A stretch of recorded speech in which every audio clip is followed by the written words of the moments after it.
Hola a todos. Les quería comentar un fallo de la Sala Segunda de la Cámara de Apelaciones en lo Civil y Comercial de Quilmes. Es un caso muy interesante, en especial en estas épocas de cuarentena, donde cada vez realizamos mayor cantidad de contratos a distancia, sea por intercambio de mail, sea cliqueando en una página de internet o sea por medio telefónico. Este es un caso del año 2017, resuelto hace poco, por supuesto, pero los hechos ocurrieron en el año 2017, donde se trata ni más ni menos que de una compra de pasajes aéreos, 2 pasajes con destino a Madrid. El problema es el siguiente, el problema es que la parte actora entiende que la demandada le vendió los 2 pasajes con una fecha de retorno que no era la solicitada.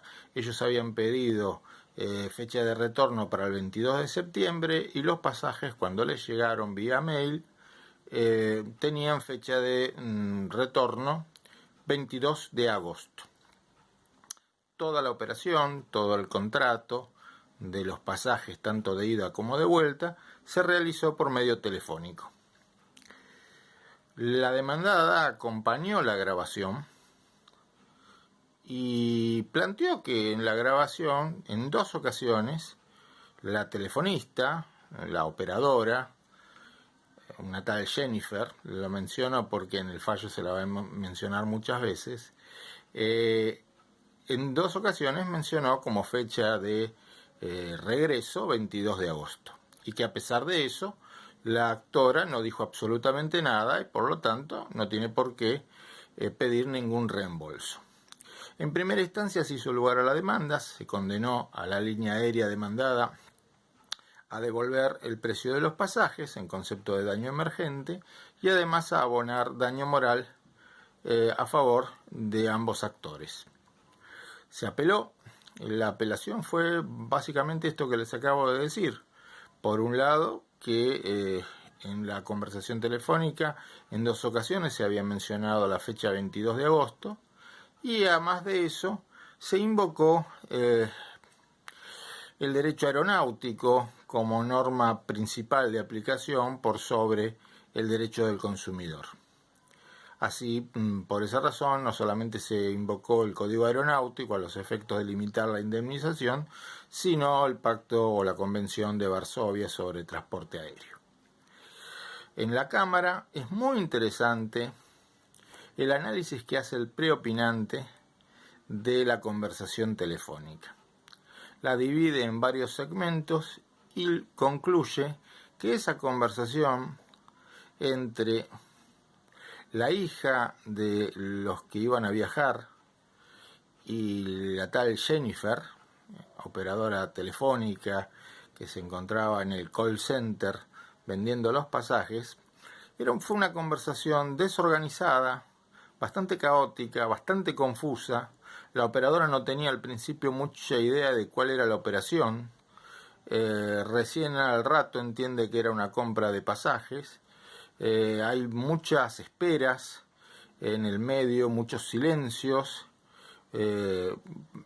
mucha confusión en definitiva, y el preopinante entiende que se ha faltado tanto al deber de información como al deber de trato digno, porque recalca la poca paciencia de la operadora, de Jennifer, en la contratación, en la información, en dar los detalles correspondientes a la operación. Por ende, y teniendo en cuenta que si bien se mencionó en 2 ocasiones al 22 de agosto como fecha de retorno, nunca fue en dicha conversación consentido expresamente esto por la actora o por la hija de los actores, que es la que hizo la llamada telefónica. Y por otro lado, el juez entendió que esta desorganización, esta confusión que surgía de la conversación telefónica, tranquilamente podía haber inducido a error a la parte compradora o a la parte adquirente de los pasajes, para decirlo con mayor corrección. Por eso confirmó la demanda, y tanto la demanda como los rubros. Y respecto de la normativa aplicable, destacó que evidentemente se trata de un contrato de consumo porque es una venta telefónica de pasajes aéreos y por ende no corresponde una primacía del derecho aeronáutico por sobre el derecho del consumidor. Todo esto, si bien en el fallo no lo dice con absoluta claridad, por el hecho de que en materia de transporte aéreo la propia ley de defensa del consumidor establece que la ley es de aplicación supletoria. Pero eso en cuanto al transporte aéreo en específico. Ya la doctrina y la jurisprudencia han venido deslindando esta materia y entendiendo que en temas específicamente de contrato de consumo, como es la celebración del contrato, y en aquellas materias donde el Código Aeronáutico no tiene nada que decir, como se menciona en este fallo, venta telefónica, deber de información, etc., rige la Ley de Defensa del Consumidor.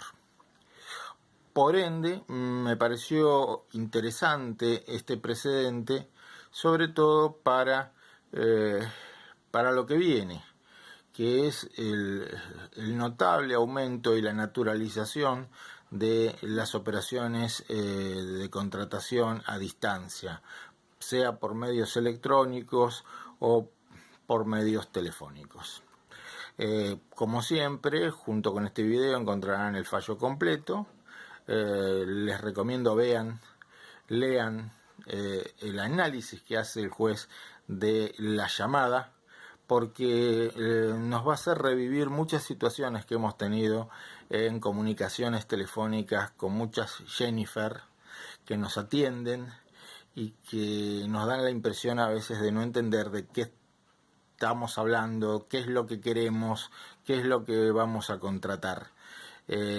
Así que me parece muy importante establecer, como estableció el vocal preopinante, el deber de diligencia que tiene el proveedor, que es un deber de diligencia reforzado en su carácter de profesional.